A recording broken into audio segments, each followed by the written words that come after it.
Oke teman-teman, selamat siang.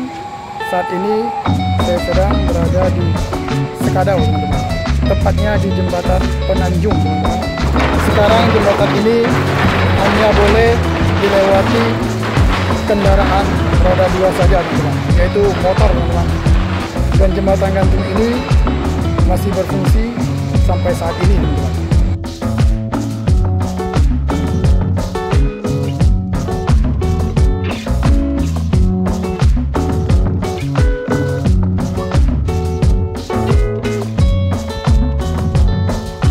Jembatan ini, dinding-dindingnya ini terbuat dari besi teman-teman.